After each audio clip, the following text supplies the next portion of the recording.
Hello friends, welcome to global online Kannada. Friends, ಈ ಒಂದು ವಿಡಿಯೋದಲ್ಲಿ ನಾವು Karnataka set 2023 paper 1 teaching and research aptitude ಸಲುವಾಗಿ ರಿಸರ್ಚ್ ಅಪ್ಟಿಟ್ಯೂಡ್ ಮೇಲೆ ಕೆಲವು MCQಗಳನ್ನು ಡಿಸ್ಕಷನ್ ಮಾಡ್ತಾ ಇದ್ದೀವಿ. ಅದೇ ರೀತಿ KSET 2023 ಪೇಪರ್ 1 ಪ್ರಿಪ್ರೇಷನ್ಗಾಗಿ ನಾವು ನಿಮಗೆ ಕ್ವಿಕ್ ರಿವಿಷನ್ ಸಲುವಾಗಿ 50 ಮಾಕ್ ಟೆಸ್ಟ್ಗಳನ್ನು ನೀಡ್ತಾ ಇದ್ದೀವಿ. ನೋಟ್ಸ್ ಮತ್ತು PYQಗಳನ್ನು ನೀಡ್ತಾ ಇದ್ದೀವಿ, ಕನ್ನಡ ಮತ್ತು ಇಂಗ್ಲೀಷ್ ಎರಡು ಲ್ಯಾಂಗ್ವೇಜ್ನಲ್ಲಿ. ಸೊ ನೀವೇನಾದರೂ ಈ ಕೋರ್ಸ್ ಜಾಯ್ನ್ ಆದರೆ 75ಕ್ಕಿಂತ ಹೆಚ್ಚಿನ ಅಂಕಗಳನ್ನು ಪೇಪರ್ 1ನಲ್ಲಿ ಪಡೆದೇ ಪಡಿತೀರಾ. ಸೊ ಈ ಕೋರ್ಸ್ಗೆ ನೀವು ಜಾಯ್ನ್ ಆಗೋ ಈ ನಂಬರ್ಗೆ ಕಾಂಟ್ಯಾಕ್ಟ್ ಮಾಡ್ಬೋದು, ಅಥವಾ ನೀವು ಗ್ಲೋಬಲ್ ಆನ್ಲೈನ್ ಆ್ಯಪನ್ನು ಕೂಡ ಡೌನ್ಲೋಡ್ ಮಾಡ್ಕೊಳ್ಬಹುದು. ಅದೇ ರೀತಿ let us move to the questions. The first question is, which of the following statement is not correct? Option A researcher is expected to be a well-read person. Option B, one research gives birth to another research. Option C, all researchers contribute to existing knowledge. Option D, a good researcher is a nice person. So ಕೆಳಗಿನ ಯಾವ ಹೇಳಿಕೆಗಳು ಇಲ್ಲಿ ಸರಿಯಾಗಿಲ್ಲ? So 4 ಹೇಳಿಕೆಗಳನ್ನು ಕೊಟ್ಟಿದ್ದಾರೆ. ಇದರಲ್ಲಿ ಒಂದು ಹೇಳಿಕೆ ತಪ್ಪಾಗಿದೆ, ಅದನ್ನು ನಾವು ಕಂಡು ಹಿಡಿಬೇಕಾಗಿದೆ. ಆಪ್ಷನ್ ಎ, ಒಬ್ಬ ಸಂಶೋಧಕನು ಚೆನ್ನಾಗಿ ಓದಿದ ವ್ಯಕ್ತಿಯಾಗಬೇಕೆಂದು ನಿರೀಕ್ಷಿಸಲಾಗಿದೆ. ಆಪ್ಷನ್ ಬಿ, ಒಂದು ಸಂಶೋಧನೆಯು ಇನ್ನೊಂದು ಸಂಶೋಧನೆಗೆ ಜನ್ಮ ನೀಡುತ್ತದೆ. ಆಪ್ಷನ್ ಸಿ, ಎಲ್ಲ ಸಂಶೋಧಕರು ಅಸ್ತಿತ್ವದಲ್ಲಿರುವ ಜ್ಞಾನಕ್ಕೆ ಕೊಡುಗೆಯನ್ನು ನೀಡುತ್ತಾರೆ. ಆಪ್ಷನ್ ಡಿ, ಒಬ್ಬ ಒಳ್ಳೆಯ ಸಂಶೋಧಕ ಒಳ್ಳೆಯ ವ್ಯಕ್ತಿ. Yes, here the right answer is option D is not correct. A good researcher is a nice person. This statement is wrong here. So ಇಲ್ಲಿ ನೀವು ನೋಡ್ಬೋದು, ಒಬ್ಬ ಒಳ್ಳೆಯ ಸಂಶೋಧಕ ಒಳ್ಳೆಯ ವ್ಯಕ್ತಿ ಅಂತ ಹೇಳ್ತಾ ಇದ್ದಾನೆ. ಈ ಒಂದು ಸ್ಟೇಟ್ಮೆಂಟ್ ರಾಂಗ್ ಆಗಿದೆ, ಏಕೆಂದರೆ ಸಂಶೋಧಕನಲ್ಲದ ವ್ಯಕ್ತಿಗಳು ಕೂಡ ಒಳ್ಳೆಯವರಾಗಿರ್ಬೋದು. ಸೊ ಹಾಗಾಗಿ ಆಪ್ಷನ್ ಡಿ ಇಲ್ಲಿ ಸರಿಯಾಗಿದೆ. So question number 2, the quality of a research study is mainly evaluated on the basis of. So how we are going to evaluate the quality of the research? Based on the place of publication, where we are going to publish the paper, the report. Option B, the manner in which the recommendations are implemented. Option C, the rigor with which it was conducted. Option D, none of the above. So ಈ ಸಂಶೋಧನಾ ಅಧ್ಯಯನದ ಗುಣಮಟ್ಟವನ್ನು ನಾವು ಯಾವುದರ ಆಧಾರದ ಮೇಲೆ ಮೌಲ್ಯಮಾಪನ ಮಾಡಬಹುದು? ಆಪ್ಷನ್ ಎ, ಪ್ರಕಟಣೆಯ ಸ್ಥಳದ ಆಧಾರದ ಮೇಲೆ. ಆಪ್ಷನ್ ಬಿ, ಶಿಫಾರಸುಗಳನ್ನು ಅನುಷ್ಠಾನಗೊಳಿಸುವ ಆಧಾರದ ಮೇಲೆ. ಆಪ್ಷನ್ ಸಿ, ಅದನ್ನು ನಡೆಸಿದ ಕಠಿಣತೆಯ ಆಧಾರದ ಮೇಲೆ. ಆಪ್ಷನ್ ಡಿ, ಮೇಲಿನ ಯಾವುದೂ ಅಲ್ಲ. Yes, here the right answer is option C is correct. The rigor with which it was conducted, based on this we can evaluate the quality of research. So ಈ ಒಂದು ಸಂಶೋಧನೆಯನ್ನು ನಡೆಸಿದ ಕಠಿಣತೆಯ ಆಧಾರದ ಮೇಲೆ ನಾವು ಏನು ಮಾಡ್ಬೋದು? ಸಂಶೋಧನೆಯ ಗುಣಮಟ್ಟವನ್ನು ನಾವು ಇಲ್ಲಿ ಕ್ಯಾಲ್ಕುಲೇಟ್ ಮಾಡ್ಬೋದು, ಅಂದರೆ ಲೆಕ್ಕ ಮೌಲ್ಯಮಾಪನವನ್ನು ಮಾಡ್ಬೋದು. ಸೊ ಹೀಗಾಗಿ ಆಪ್ಷನ್ ಸಿ ಏನಾಗಿದೆ ಇಲ್ಲಿ ಸರಿಯಾದ ಉತ್ತರ ಆಗಿದೆ. Question number 3, the research is always. Option A, verifying the old knowledge. Option B, exploring new knowledge. Option C, filling the gaps between the knowledge. Option D, all of the above. ಸಂಶೋಧನೆಯು ಯಾವಾಗಲೂ ಹಳೆಯ ಜ್ಞಾನವನ್ನು ಪರಿಶೀಲನೆ ಮಾಡ್ತಾ ಇದೆ. Option B, ಹೊಸ ಜ್ಞಾನವನ್ನು ಅನ್ವೇಷಣೆ ಮಾಡ್ತಾ ಇದೆ.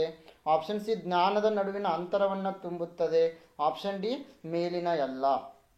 S, here the research is always, it is going to verify the old knowledge, it is going to explore the new knowledge, it also fills the gap between the knowledge. So option D, all of the above is correct answer. ಯಾವಾಗಲೂ ಸಂಶೋಧನೆಯು ಹಳೆಯ ಜ್ಞಾನವನ್ನು ಪರಿಶೀಲನೆ ಮಾಡ್ತಾ ಇದೆ, ಜೊತೆಗೆ ಹೊಸ ಜ್ಞಾನವನ್ನು ಅನ್ವೇಷಣೆ ಮಾಡ್ತಾ ಇದೆ, ಜೊತೆಗೆ ಜ್ಞಾನದ ನಡುವಿನ ಅಂತರವನ್ನು ತುಂಬ್ತಾ ಇದೆ. ಸೊ ಹೀಗಾಗಿ ಇಲ್ಲಿ ಆಪ್ಷನ್ ಡಿ, ಮೇಲಿನ ಎಲ್ಲವೂ ಕೂಡ ಸರಿಯಾಗಿವೆ. So research, it is defined as the creation of new knowledge are the use of existing knowledge in a new and creative way. So it has to generate new concept, methodologies or understandings. Question number 4, what do you consider as the main aim of interdisciplinary research? Option A, to bring out holistic approach to the research. Option B, to reduce the emphasis of single subject in research. Option C, to oversimplify the problem of research. Option D, to create a new trend in research methodology. So ಅಂತರ್ಶಾಸ್ತ್ರೀಯ ಸಂಶೋಧನೆಯ ಮುಖ್ಯ ಗುರಿಯಾಗಿ ನೀವು ಏನನ್ನು ಪರಿಗಣಿಸ್ತಾ ಇದ್ದೀರಿ? Option A, ಸಂಶೋಧನೆಗೆ ಸಮಗ್ರ ವಿಧಾನವನ್ನು ಹೊರತರುವುದು. Option B, ಸಂಶೋಧನಾ ಕ್ಷೇತ್ರದಲ್ಲಿ ಒಂದೇ ವಿಷಯದ ಒತ್ತು ಕಡಿಮೆ ಮಾಡಲು. ಆಪ್ಷನ್ ಸಿ, ಸಂಶೋಧನೆಯ ಸಮಸ್ಯೆಯನ್ನು ಅತಿ ಸರಳಗೊಳಿಸಲು. ಆಪ್ಷನ್ ಡಿ, ಸಂಶೋಧನಾ ವಿಧಾನದಲ್ಲಿ ಹೊಸ ಪ್ರವೃತ್ತಿಯನ್ನು ಸೃಷ್ಟಿಸಲು. Yes, here the right answer is option A, The main aim of interdisciplinary research is to bring out holistic approach to research. So ಇಲ್ಲಿ ಅಂತರಶಾಸ್ತ್ರೀಯ ಸಂಶೋಧನೆಯ ಮುಖ್ಯ ಉದ್ದೇಶ ಏನಾಗಿರ್ತದೆ ಅಂತಂದರೆ ಸಂಶೋಧನೆಗೆ ಸಮಗ್ರ ವಿಧಾನವನ್ನು ಹೊರತರುವುದು.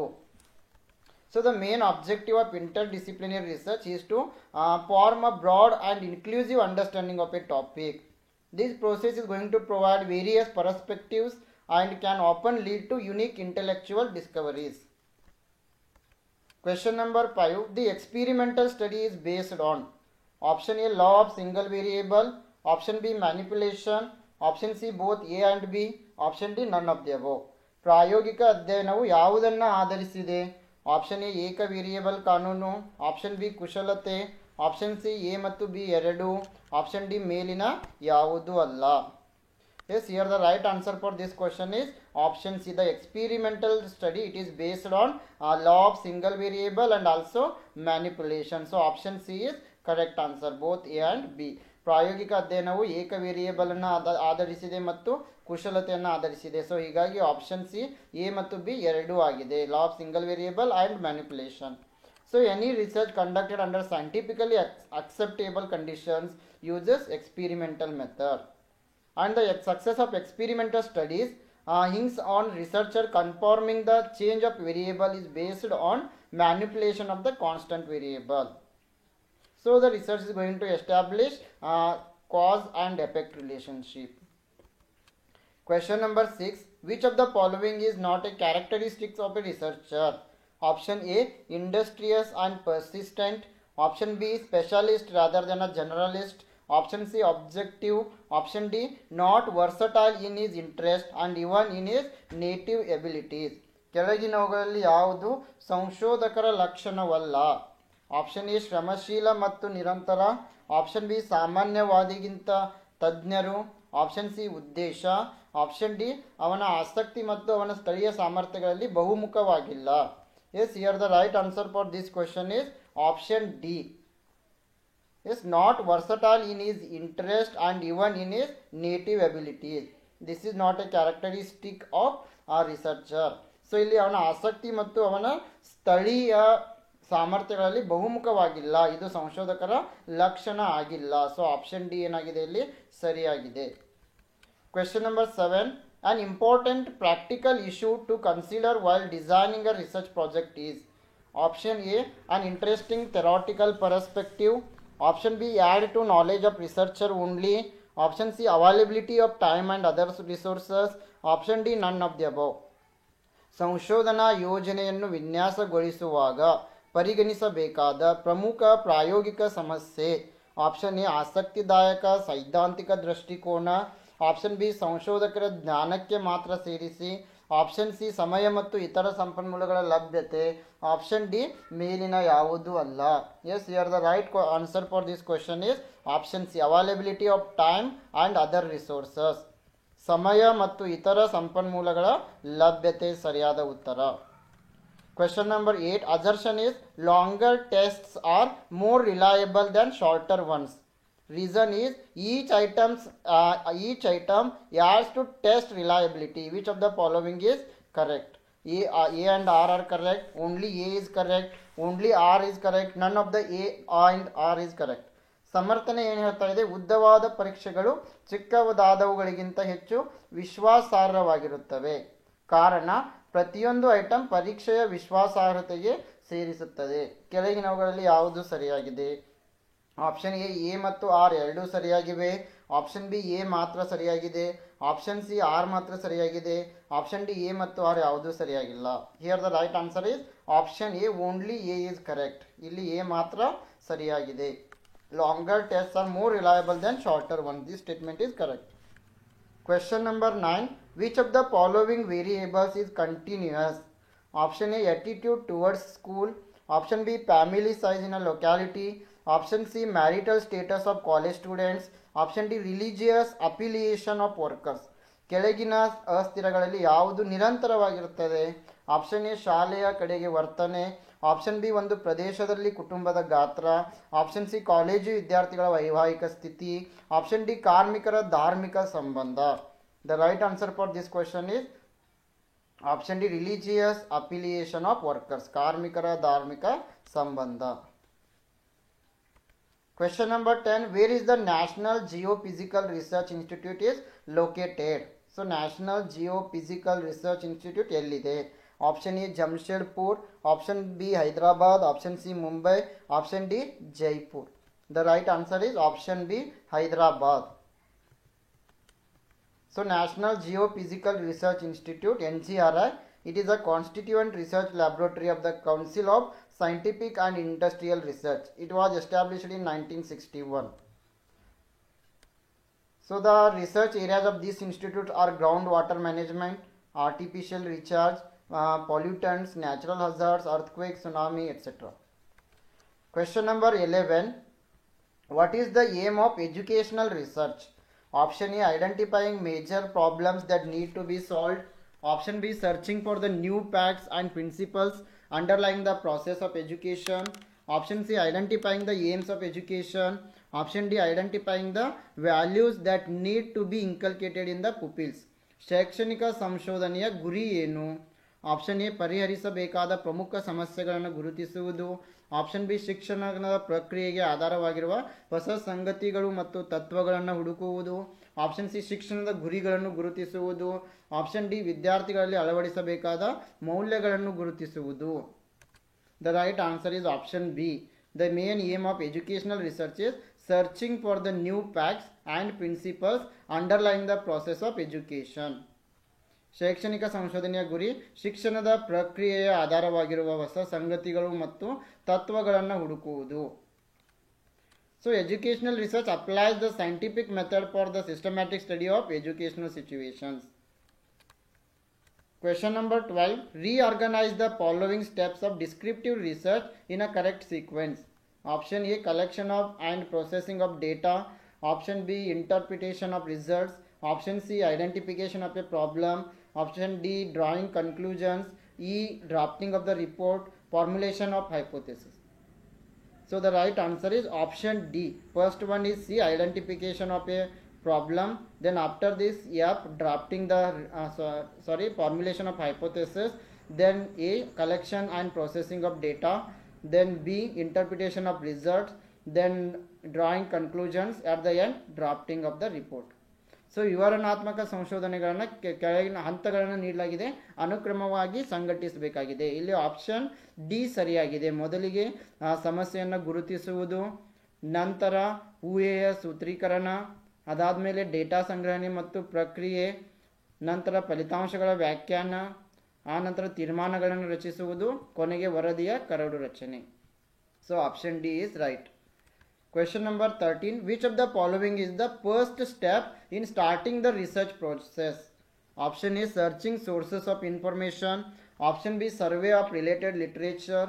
Option C, identification of broad area of research. Option D, searching for solutions to problem. ಕೆಳಗಿನವುಗಳಲ್ಲಿ ಯಾವುದು ಸಂಶೋಧನಾ ಪ್ರಕ್ರಿಯೆಯನ್ನು ಪ್ರಾರಂಭಿಸುವ ಮೊದಲ ಹಂತವಾಗಿದೆ? ಆಪ್ಷನ್ ಎ, ಮಾಹಿತಿಯ ಮೂಲಗಳನ್ನು ಹುಡುಕುವುದು. ಆಪ್ಷನ್ ಬಿ, ಸಂಬಂಧಿತ ಸಾಹಿತ್ಯದ ಸಮೀಕ್ಷೆ. ಆಪ್ಷನ್ ಸಿ, ಸಂಶೋಧನೆಯ ವಿಶಾಲವಾದ ಕ್ಷೇತ್ರದ ಗುರುತಿಸುವಿಕೆ. ಆಪ್ಷನ್ ಡಿ, ಸಮಸ್ಯೆಗೆ ಪರಿಹಾರಗಳನ್ನು ಗುರುತಿಸುವುದು. The right answer is option C, identification of a broad area of research. It is the first step in conducting research. So ಸಂಶೋಧನೆಯ ವಿಶಾಲವಾದ ಕ್ಷೇತ್ರವನ್ನು ಗುರುತಿಸುವುದು ಸಂಶೋಧನಾ ಪ್ರೋಸೆಸ್ನ ಒಂದು ಮೊದಲ ಹಂತವಾಗಿದೆ. Question number 14. The major objective of a qualitative research is to: Option A, understand a process or concept. Option B, study group differences. Option C, predict relationships. Option D, explain variation in measurements. ಗುಣಾತ್ಮಕ ಸಂಶೋಧನಾ ಅಧ್ಯಯನದ ಪ್ರಮುಖ ಉದ್ದೇಶ. Option A, ಪ್ರಕ್ರಿಯೆ ಅಥವಾ ಪರಿಕಲ್ಪನೆಯನ್ನು ಅರ್ಥ ಮಾಡಿಕೊಳ್ಳುವುದು. ಆಪ್ಷನ್ ಬಿ, ಅಧ್ಯಯನ ಗುಂಪು ವ್ಯತ್ಯಾಸಗಳು. ಆಪ್ಷನ್ ಸಿ, ಸಂಬಂಧಗಳನ್ನು ಊಹಿಸುವುದು. ಆಪ್ಷನ್ ಡಿ, ಮಾಪನಗಳಲ್ಲಿನ ವ್ಯತ್ಯಾಸವನ್ನು ವಿವರಿಸುವುದು. Yes, the right answer for this question is option A. The major objective of a qualitative research is to understand a process or concept. ಪ್ರಕ್ರಿಯೆಯನ್ನು ಅಥವಾ ಪರಿಕಲ್ಪನೆಯನ್ನು ಅರ್ಥ ಮಾಡಿಕೊಳ್ಳುವುದು.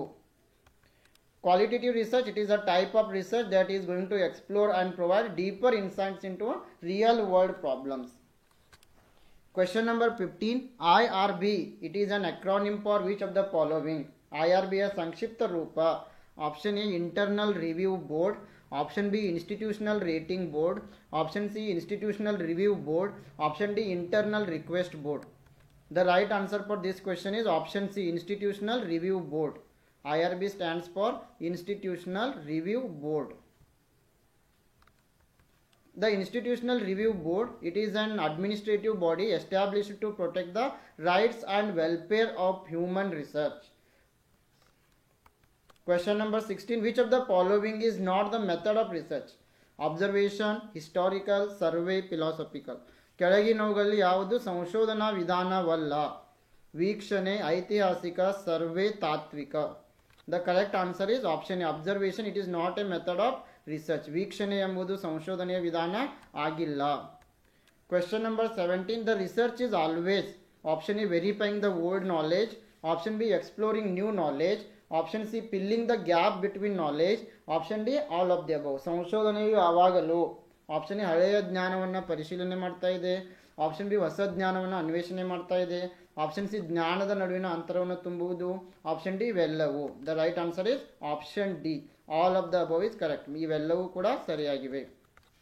Question number 18, which of the following is not a characteristic of a researcher? ಕೆಳಗಿನಲ್ಲಿ ಯಾವುದು ಸಂಶೋಧಕರ ಲಕ್ಷಣವಲ್ಲ? Industrious and persistent, specialist rather than a generalist, objective, not versatile in his interest and even in his native abilities. The right answer is option D, not versatile in his interest and even in his native abilities. ಅವನ ಆಸಕ್ತಿ ಮತ್ತು ಅವನ ಸ್ಥಳೀಯ ಸಾಮರ್ಥ್ಯಗಳಲ್ಲಿ ಬಹುಮುಖವಾಗಿಲ್ಲ. Question number 19, the approach which is based on the assumption that social phenomena can be explained by observing cause and effect is. Option A positivism, option B interpretivism, option C qualitative, option D none of the above. ಕಾರಣ ಮತ್ತು ಪರಿಣಾಮವನ್ನು ಗಮನಿಸುವುದರ ಮೂಲಕ ಸಾಮಾಜಿಕ ವಿದ್ಯಮಾನಗಳನ್ನು ವಿವರಿಸಬಹುದು ಎಂಬ ಊಹೆಯ ಮೇಲೆ ಆಧಾರಿತವಾದ ವಿಧಾನ. ಆಪ್ಷನ್ ಎ ಧನಾತ್ಮಕತೆ, option B interpretivism, option C ಗುಣಾತ್ಮಕತೆ, ಆಪ್ಷನ್ ಡಿ ಮೇಲಿನ ಯಾವುದೂ ಅಲ್ಲ. The correct answer is option A positivism. ಧನಾತ್ಮಕತೆ ಇಲ್ಲಿ ಸರಿಯಾದ ಉತ್ತರ. Question number 20, what is the position held by a positivist as far as acquiring knowledge is concerned? Option A, a general positive attitude towards research. Option B, scientific research should be based on value pre-empirical observations. Option C, exact knowledge can be acquired from the society. Option D, none of the above.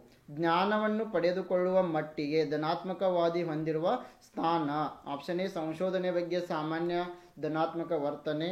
Option B ವೈಜ್ಞಾನಿಕ ಸಂಶೋಧನೆಯು ಮೌಲ್ಯ ಮುಕ್ತ ಪ್ರಾಯೋಗಿಕ ಅವಲೋಕನಗಳನ್ನು ಆಧರಿಸಿರಬೇಕು. Option C ಸಮಾಜದಿಂದ ನಿಖರವಾದ ಜ್ಞಾನವನ್ನು ಪಡೆಯಬೇಕು. ಆಪ್ಷನ್ ಡಿ ಮೇಲಿನ ಯಾವುದೂ ಅಲ್ಲ. The correct answer is option B, scientific research should be based on value free empirical observations. ವೈಜ್ಞಾನಿಕ ಸಂಶೋಧನೆಯು ಯಾವಾಗಲೂ ಮೌಲ್ಯ ಮುಕ್ತ ಮತ್ತು ಪ್ರಾಯೋಗಿಕ ಅವಲೋಕನಗಳನ್ನು ಆಧರಿಸಿರಬೇಕು.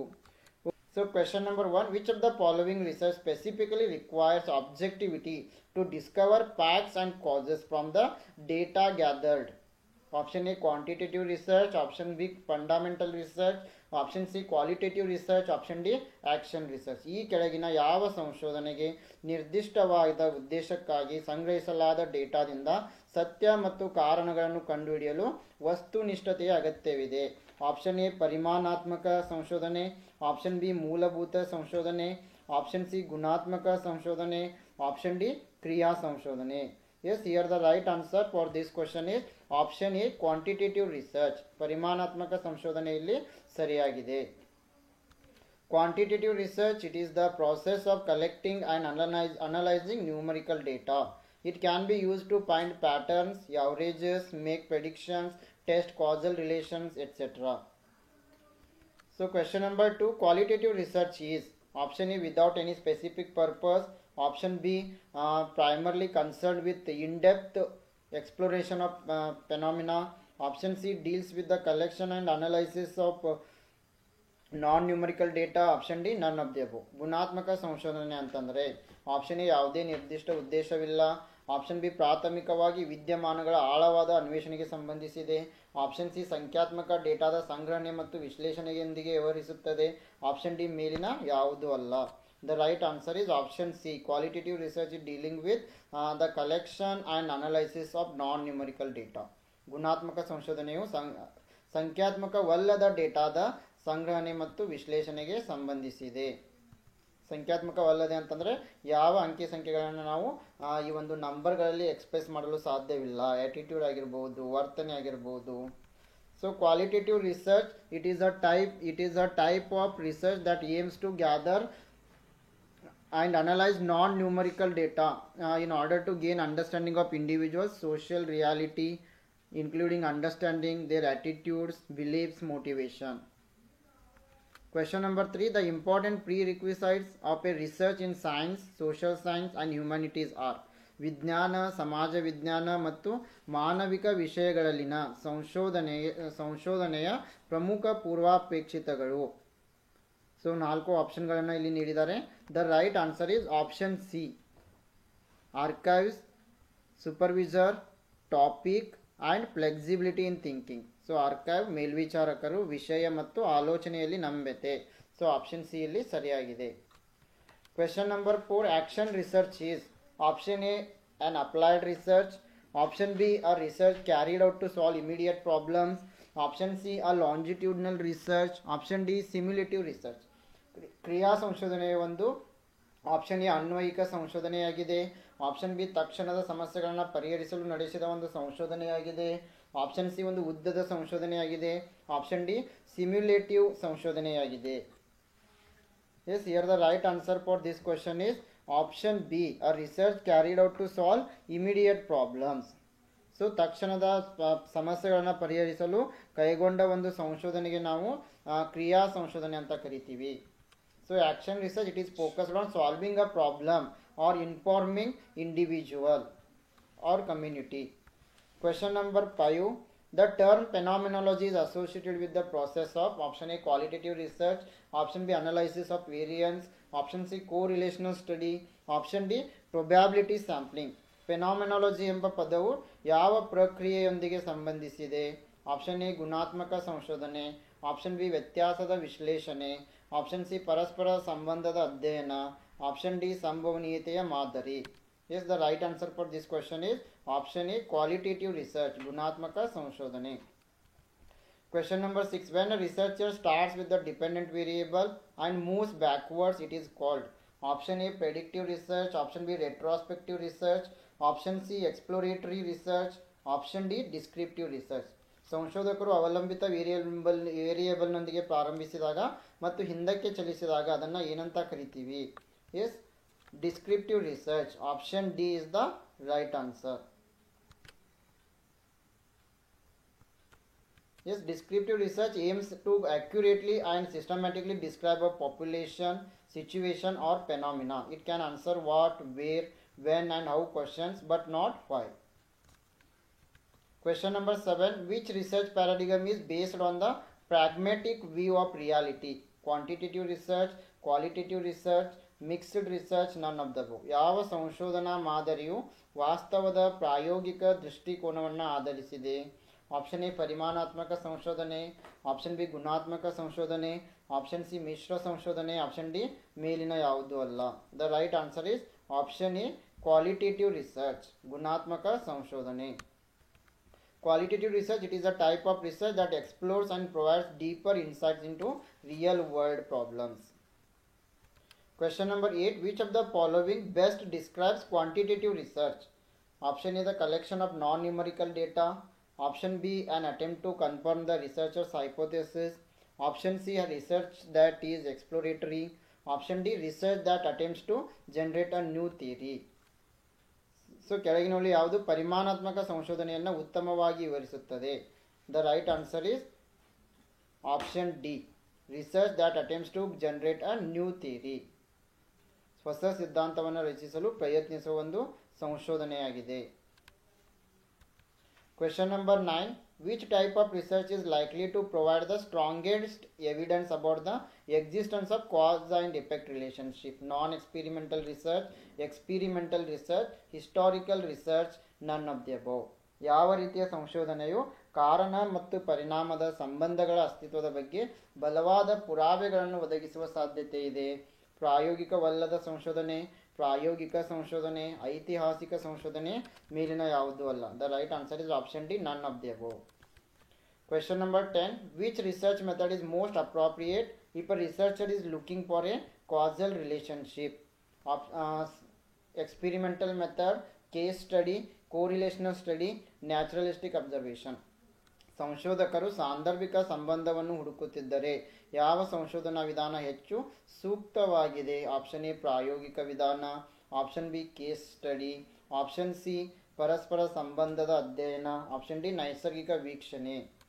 The right answer is option A, experimental method, ಪ್ರಾಯೋಗಿಕ ವಿಧಾನ. Question number 11. Which of the following types of research is associated with theory generating? Option A, inductive research, option B, deductive research, option C, both inductive and deductive, option D, none of the above. ಈ ಕೆಳಗಿನ ಯಾವ ರೀತಿಯ ಸಂಶೋಧನೆಯು ಸಿದ್ಧಾಂತವನ್ನು ರಚಿಸುವುದರೊಂದಿಗೆ ಸಂಬಂಧಿಸಿದೆ?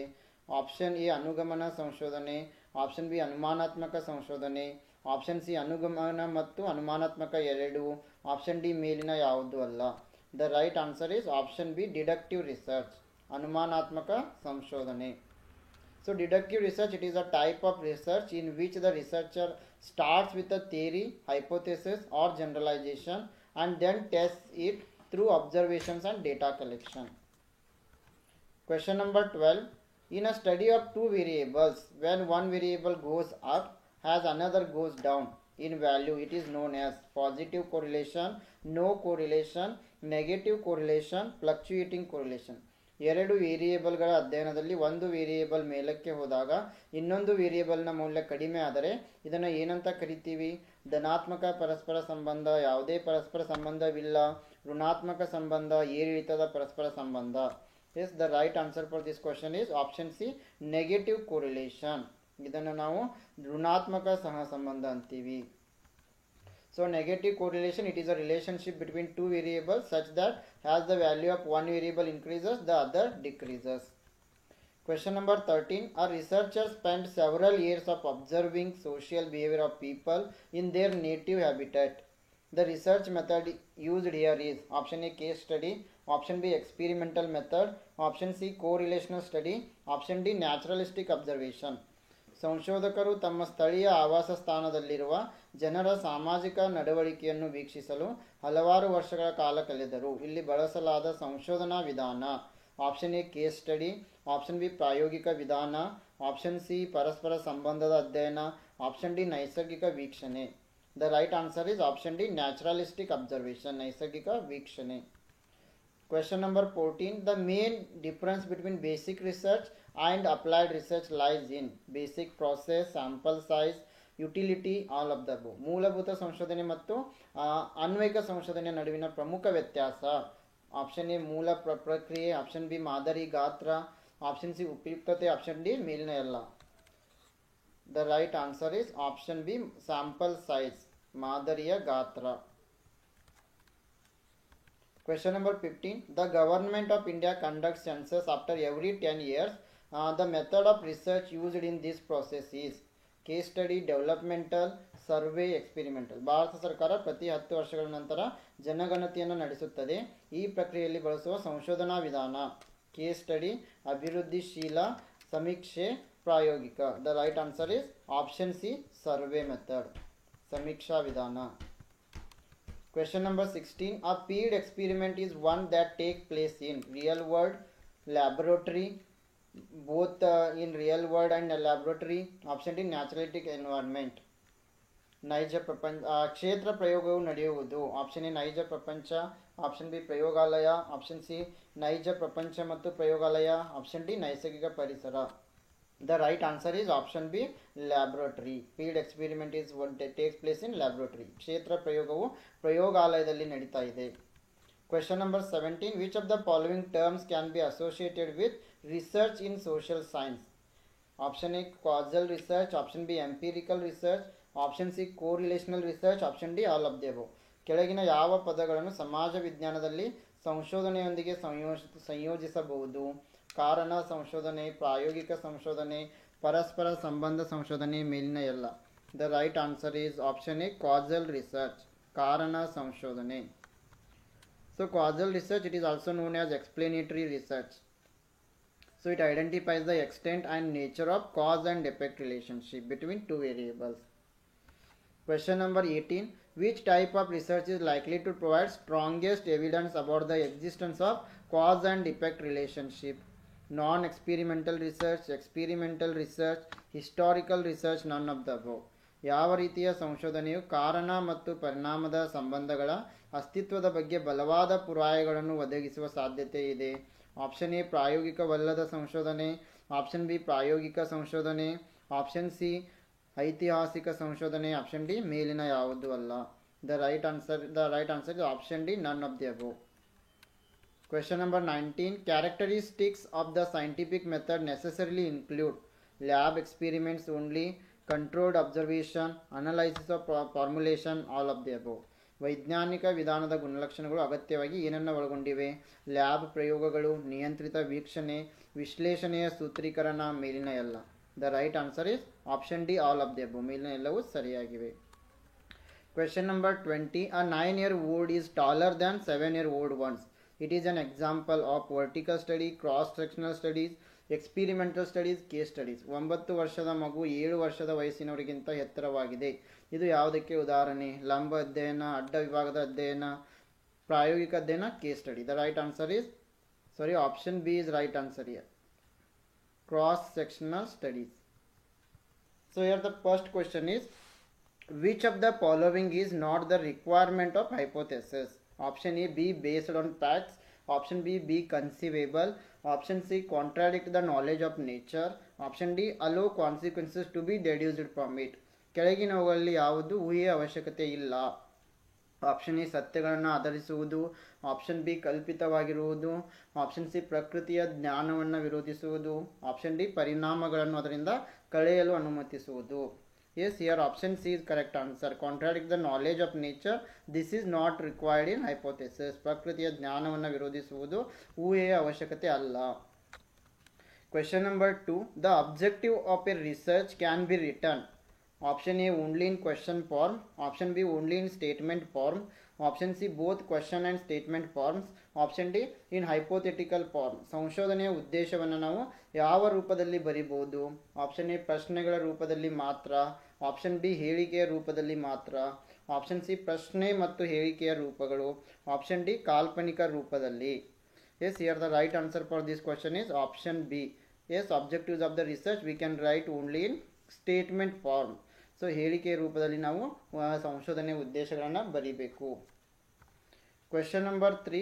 The accuracy of the research process depends upon option A, unbiased attitude of researchers, option B, the sample size, option C, the research method adopted, option D, all of the above. So how we are going to determine the accuracy of the research? 4 options are given here. ನಾವು ಸಂಶೋಧನೆಯ ಪ್ರಕ್ರಿಯೆ ನಿಖರತೆಯನ್ನು ಯಾವುದರ ಮೇಲೆ ಅವಲಂಬಿತವಾಗಿರುತ್ತೆ? So option A ಸಂಶೋಧಕರ ಪಕ್ಷಪಾತವಿಲ್ಲದ ವರ್ತನೆಯ ಮೇಲೆ, option B ಮಾದರಿಯ ಗಾತ್ರ, ಆಪ್ಷನ್ ಸಿ ಅಳವಡಿಸಿಕೊಂಡ ಸಂಶೋಧನಾ ವಿಧಾನ, ಮೇಲಿನ ಎಲ್ಲ. So when it comes to accuracy of the research process, it depends upon all of the above. Unbiased attitude of researchers, then sample size, the research method adopted. Yes, on all these concepts the accuracy of the research is dependent. So ಸಂಶೋಧನಾ ಪ್ರಕ್ರಿಯೆ ಯಾವಾಗಲೂ ಸಂಶೋಧಕರ ಪಕ್ಷಪಾತವಿಲ್ಲದ ವರ್ತನೆಯ ಮೇಲೆ, ಮಾದರಿಯ ಗಾತ್ರದ ಮೇಲೆ ಮತ್ತು ಅಳವಡಿಸಿಕೊಂಡ ಸಂಶೋಧನಾ ವಿಧಾನದ ಮೇಲೆ, ಇವೆಲ್ಲದರ ಮೇಲೂ ಕೂಡ ಡಿಪೆಂಡ್ ಆಗಿರುತ್ತೆ. Question number 4. The introduction section of a research plan. Option A, gives an overview of prior relevant studies. Option B, contains a statement of the purpose of the study. Option C, concludes with a statement of the research questions. Option D, all of the above. ಸಂಶೋಧನಾ ಯೋಜನೆಯ ಪರಿಚಯ ವಿಭಾಗ. Option A, ಪೂರ್ವ ಸಂಬಂಧಿತ ಅಧ್ಯಯನಗಳ ಅವಲೋಕನವನ್ನು ನೀಡುತ್ತದೆ. Option B, ಅಧ್ಯಯನದ ಉದ್ದೇಶದ ಹೇಳಿಕೆಯನ್ನು ಒಳಗೊಂಡಿದೆ. ಆಪ್ಷನ್ ಸಿ, ಸಂಶೋಧನಾ ಪ್ರಶ್ನೆಗಳ ಹೇಳಿಕೆಯೊಂದಿಗೆ ಮುಕ್ತಾಯವಾಗುತ್ತದೆ. ಆಪ್ಷನ್ ಡಿ, ಮೇಲಿನ ಎಲ್ಲ. Yes, the introduction section of the research plan, all of the above, gives an overview of prior relevant studies, contains a statement of the purpose of the study, concludes with a statement of the research questions. Option D is the right answer.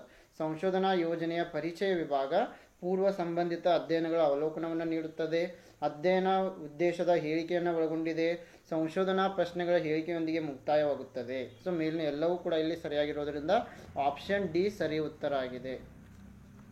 Question number 5. The process not needed in experimental research is option A observation, option B manipulation and replication, option C controlling, option D reference collection. ಪ್ರಾಯೋಗಿಕ ಸಂಶೋಧನೆಯಲ್ಲಿ ಅಗತ್ಯವಿಲ್ಲದಂತಹ ಪ್ರಕ್ರಿಯೆ ಯಾವುದು? Option A ವೀಕ್ಷಣೆ, option B ಕುಶಲತೆ ಮತ್ತು ಪ್ರತಿಕೃತಿ, option C ನಿಯಂತ್ರಣ, option D ಉಲ್ಲೇಖ ಸಂಗ್ರಹ. Yes, here the right answer is option D reference collection. It is not needed in experimental research. ಉಲ್ಲೇಖ ಸಂಗ್ರಹ ಇದು ಪ್ರಾಯೋಗಿಕ ಸಂಶೋಧನೆಯಲ್ಲಿ ಅಗತ್ಯವಿಲ್ಲದ ಒಂದು ಪ್ರಕ್ರಿಯೆಯಾಗಿದೆ. Question number 6. Which of the following is the correct order of Stevens 4 levels of measurement? ಕೆಳಗಿನವುಗಳಲ್ಲಿ ಯಾವುದು ಸ್ಟೀವನ್ ಅವರ 4 ಹಂತದ ಅಳತೆಯ ಸರಿಯಾದ ಕ್ರಮವಾಗಿದೆ? Option A ordinal, nominal, ratio and interval, option B nominal, ordinal, interval and ratio, option C interval, nominal, ordinal and ratio, option D ratio, interval, nominal and ordinal. The right answer is option B, nominal scale, ordinal scale, interval scale and ratio. Option B is the right answer. Question number 7. We use factor analysis. Option A to know the relationship between two variables, option B to test the hypothesis, option C to know the difference between two variables, option D to know the difference among many variables. So why we are going to study factor analysis? ನಾವು ಅಂಶ ವಿಶ್ಲೇಷಣೆಯನ್ನು ಏಕೆ ಬಳಸ್ತಾ ಇದ್ದೀವಿ? Option A ಎರಡು ಅಸ್ಥಿರಗಳ ನಡುವಿನ ಸಂಬಂಧವನ್ನು ತಿಳಿಯಲು, ಆಪ್ಷನ್ ಬಿ ಊಹೆಯನ್ನು ಪರೀಕ್ಷೆ ಮಾಡಲು, ಆಪ್ಷನ್ ಸಿ ಎರಡು ಅಸ್ಥಿರಗಳ ನಡುವಿನ ವ್ಯತ್ಯಾಸವನ್ನು ತಿಳಿಯಲು, ಆಪ್ಷನ್ ಡಿ ಅನೇಕ ಅಸ್ಥಿರಗಳ ನಡುವಿನ ವ್ಯತ್ಯಾಸವನ್ನು ತಿಳಿಯಲು. Yes, here the correct answer is option D. We use factor analysis to know the difference among many variables. ಅನೇಕ ಅಸ್ಥಿರಗಳ ನಡುವಿನ ವ್ಯತ್ಯಾಸವನ್ನು ತಿಳಿದುಕೊಳ್ಳಲು ನಾವು ಈ ಅಂಶ ವಿಶ್ಲೇಷಣೆಯನ್ನು ಬಳಕೆ ಮಾಡ್ತೀವಿ. Question number 8. A widely used format developed by Rensis Likert is used for asking questions about option A attitude, option B personality, option C morally, option D none of the above. ರೆನ್ಸಿಸ್ ಲಿಕರ್ಟ್ ಅಭಿವೃದ್ಧಿಪಡಿಸಿದ ವ್ಯಾಪಕವಾಗಿ ಬಳಸಲಾಗುವ ಸ್ವರೂಪವನ್ನು ಪ್ರಶ್ನೆಗಳನ್ನು ಕೇಳಲು ಬಳಸಲಾಗುತ್ತದೆ. So option A ವರ್ತನೆ, option B ವ್ಯಕ್ತಿತ್ವ, option C ನೈತಿಕತೆ, ಆಪ್ಷನ್ ಡಿ ಮೇಲಿನ ಯಾವುದೂ ಅಲ್ಲ. The right answer is option A attitude. ಇಲ್ಲಿ ವರ್ತನೆ ಸರಿಯಾದ ಉತ್ತರ ಆಗಿದೆ. Question number 9. The process not needed in experimental research is observation, manipulation, controlling, content analysis. ಪ್ರಾಯೋಗಿಕ ಸಂಶೋಧನೆಯಲ್ಲಿ ಅಗತ್ಯವಿಲ್ಲದ ಪ್ರಕ್ರಿಯೆ ವೀಕ್ಷಣೆ, ಕುಶಲತೆ, ನಿಯಂತ್ರಣ, ವಿಷಯ ವಿಶ್ಲೇಷಣೆ. The right answer is option D. Content analysis is not needed in experimental research. ಈ ವಿಷಯ ವಿಶ್ಲೇಷಣೆಯು ಪ್ರಾಯೋಗಿಕ ಸಂಶೋಧನೆಯಲ್ಲಿ ಅಗತ್ಯವಿಲ್ಲ. Question number 10. Which one of the following is a data collection method? The opinion, positivism, the case study, the interview. ಕೆಳಗಿನವುಗಳಲ್ಲಿ ಯಾವುದು data ಸಂಗ್ರಹಣೆಯ ವಿಧಾನವಾಗಿದೆ? ಅಭಿಪ್ರಾಯ, ಧನಾತ್ಮಕತೆ, ಕೇಸ್ ಸ್ಟಡಿ, ಸಂದರ್ಶನ. The right answer for this question is option D. The interview method is a type of data collection method. ಇಲ್ಲಿ ಸಂದರ್ಶನ ವಿಧಾನ ಏನಿದೆಯಲ್ಲ ಇದು ದತ್ತಾಂಶ ಸಂಗ್ರಹಣೆಯ ವಿಧಾನವಾಗಿದೆ. Question number 11. A research problem is feasible only when option A it has utility and relevance, option B it is researchable, option C it is new and adds something to the knowledge, option D all of the above. ಸಂಶೋಧನಾ ಸಮಸ್ಯೆಯು ಕಾರ್ಯಸಾಧ್ಯವಾದಾಗ ಯಾವಾಗ ಕಾರ್ಯಸಾಧ್ಯವಾಗುತ್ತದೆ? Option A ಇದು ಉಪಯುಕ್ತತೆ ಮತ್ತು ಪ್ರಸ್ತುತತೆಯನ್ನು ಹೊಂದಿದ್ರೆ, option B ಇದು ಸಂಶೋಧನಾತ್ಮಕವಾಗಿದೆ, option C ಇದು ಹೊಸದು ಮತ್ತು ಜ್ಞಾನಕ್ಕೆ ಏನನ್ನಾದರೂ ಸೇರಿಸುತ್ತದೆ, ಆಪ್ಷನ್ ಡಿ ಮೇಲಿನ ಎಲ್ಲ. Yes, the right answer is option D all of the above are correct. A research problem is feasible when it has utility and relevance, when it is researchable, it is new and adds something to the knowledge. So option D is right answer. ಸಂಶೋಧನಾ ಸಮಸ್ಯೆ ಯಾವಾಗ ಕಾರ್ಯಸಾಧ್ಯತೆ ಆಗ್ತದೆ ಅಂತಂತಂದರೆ ಇದು ಉಪಯುಕ್ತತೆ ಮತ್ತು ಪ್ರಸ್ತುತತೆಯನ್ನು ಹೊಂದಿರಬೇಕು, ಇದು ಸಂಶೋಧನಾತ್ಮಕವಾಗಿರಬೇಕು, ಇದು ಹೊಸದು ಮತ್ತು ಜ್ಞಾನಕ್ಕೆ ಏನನ್ನಾದರೂ ಸೇರಿಸಬೇಕು. ಸೊ ಹೀಗಾಗಿ ಮೇಲಿನ ಎಲ್ಲವೂ ಕೂಡ ಸರಿಯಾಗಿವೆ. Question number 12. Which of the following statements are true? Option A. In research, objectives can be worded in question form. Option B, in research objectives can be worded in statement form. Option C, objectives are to be stated in chapter 1 of the thesis. Option D, all of the above. ಈ ಕೆಳಗಿನ ಯಾವ ಹೇಳಿಕೆಗಳು ನಿಜವಾಗಿವೆ? Option A, ಸಂಶೋಧನೆಯಲ್ಲಿ ಉದ್ದೇಶಗಳನ್ನು ಪ್ರಶ್ನೆ ರೂಪದಲ್ಲಿ ಕೇಳಬಹುದು.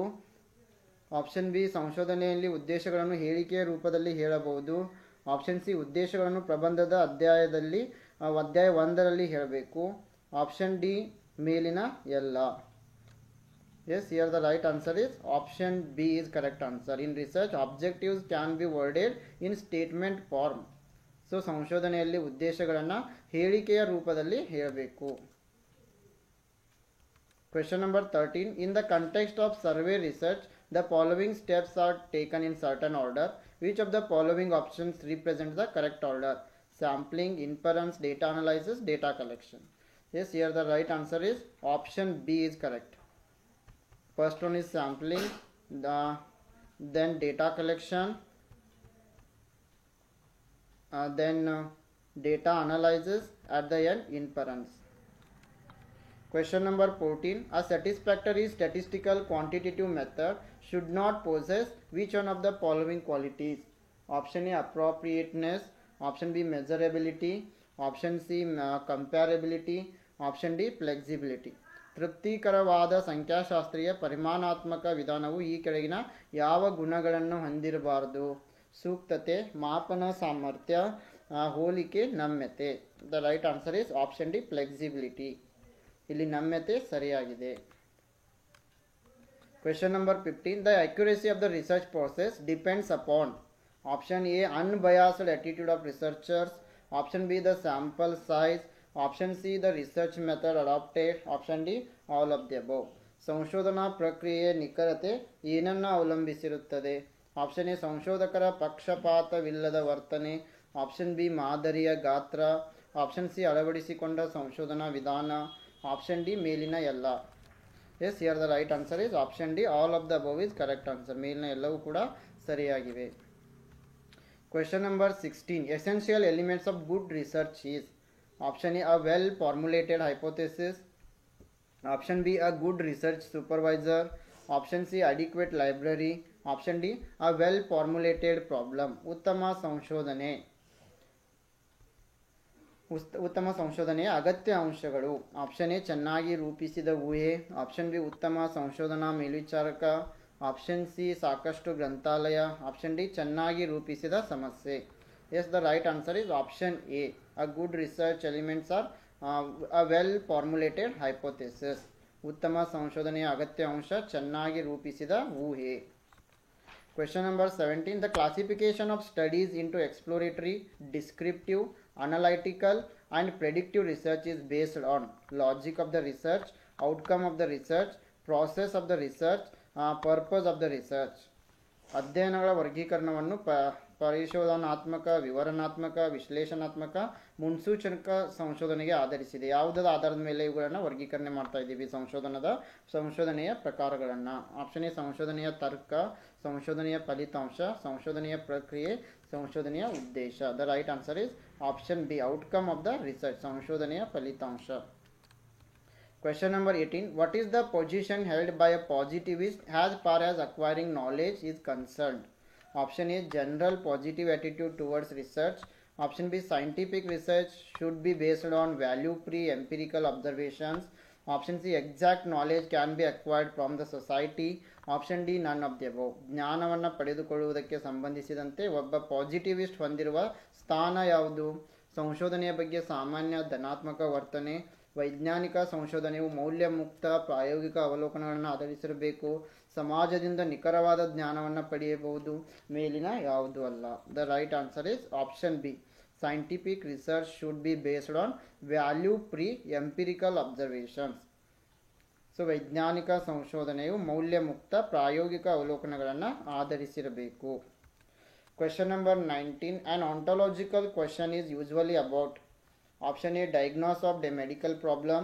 Option B, study of things outside ourselves and external reality. Option C, use of questionnaires or interviews in project.